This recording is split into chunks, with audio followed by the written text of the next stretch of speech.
Hello tout le monde, j'espère que vous allez bien. On se retrouve aujourd'hui pour une vidéo pas centrée uniquement sur le mannequinat. Enfin si, toujours un peu, mais bon, vous allez comprendre. On va parler d'un sujet qui concerne vous comme moi. En fait, je pense que ça concerne un peu toutes les filles. C'est la fameuse roulement de tambour. Est-ce que vous allez deviner? Confiance en soi.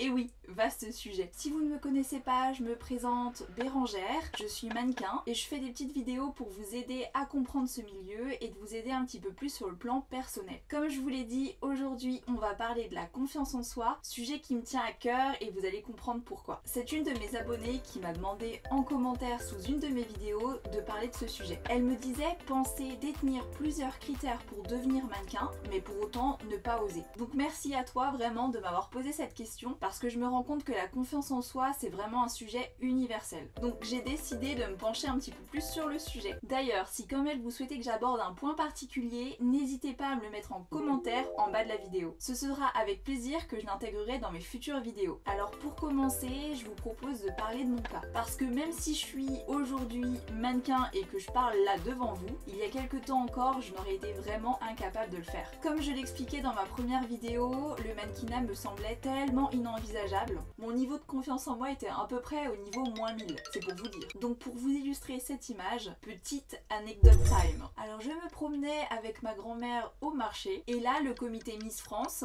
m'a proposé de participer au concours. J'avais alors 15 ans, gros bug dans ma tête à ce moment-là. Et what? Pourquoi elle me propose ça? Donc forcément, vous vous en doutez, je n'ai jamais donné suite et j'ai fait comme si cette proposition n'avait jamais existé. En plus, je vous dis même pas comment j'étais timide comme pas possible. Si j'avais pu me cacher dès qu'on parlait, je crois que je l'aurais fait. Donc vous voyez comme quoi tout est possible, quand on veut, on peut. Si vous avez un projet qui vous tient particulièrement à cœur, il faut vraiment faire le maximum pour se donner les moyens de réussir. Et là je ne parle pas uniquement du mannequinat, je parle de ça au sens large. Plus vous allez vous mettre dans une dynamique d'action, plus vous allez faire de choses, et plus vous allez être fier de vous. Et plus vous allez vous dire que vous en êtes capable, et plus vous allez avoir confiance en vous. Donc vous le voyez bien, c'est un peu comme un cercle vertueux, où le premier élément est le passage à l'action. Et c'est d'ailleurs ce qui est arrivé pour moi. Le mannequinat, ça a commencé comme ça. Un jour je me suis réveillée et je me suis dit pourquoi pas devenir influenceuse mode sur Instagram. Je vous remets un petit screen de ce que je faisais à l'époque. De là, j'ai eu des retours positifs et je me suis dit que c'était plutôt cool de prendre des photos. En fait, ça m'a rassurée. Je me suis dit que j'étais capable de prendre des photos seule, où j'étais la seule protagoniste et même s'il y avait des passants qui passaient. Voilà.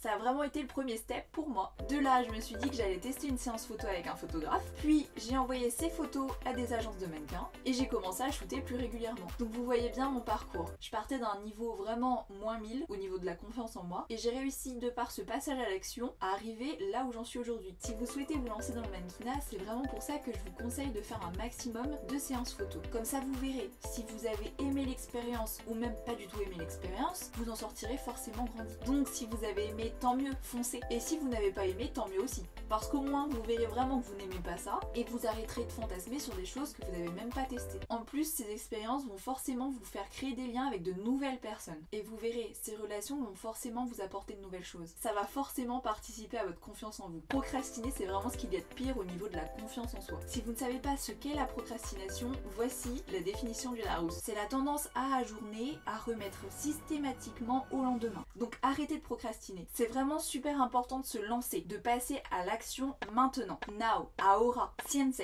Je pars dans un délire. Bon, vous l'aurez compris, je vais pas vous le dire en toutes les langues, je vous l'ai dit en français, en anglais, en espagnol et en chinois. Oui, chinois parce que j'en ai fait un peu à l'école. En fait, on se met souvent des barrières psychologiques nous-mêmes, en un sens, on se boycotte pour ne pas passer à l'action. Ce qui est super dommage quand même, non? C'est penser comme je ne vais pas y arriver, je suis trop 3 petits points pour devenir, ou à contrario, je ne suis pas assez pour devenir, les autres sont mieux que moi, sont des pensées limitantes et qui sont généralement pas fondées. Mais bon, c'est vrai que notre inconscient des fois il est pas super gentil avec nous, hein. C'est pour ça qu'il est super important d'enlever toutes ces idées négatives de sa tête. Une des barrières qu'on se met toutes dans la tête et qui n'est vraiment pas utile, je vais vous le dire, c'est la peur de l'échec. En fait, si on n'essaie jamais rien, on va pas faire grand chose au final. Concernant le mannequinat, oui, vous aurez forcément des échecs, mais comme partout. C'est vrai que la route vers le mannequinat n'est pas forcément toute droite et toute simple.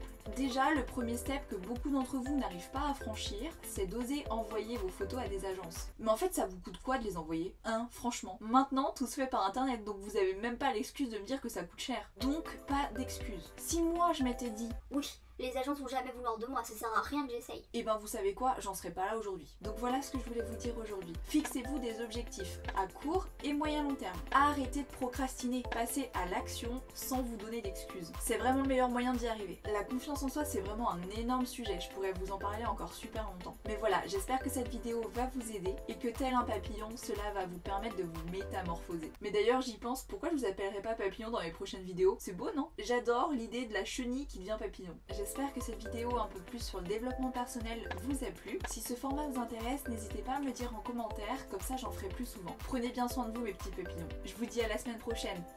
Bisous, bye bye.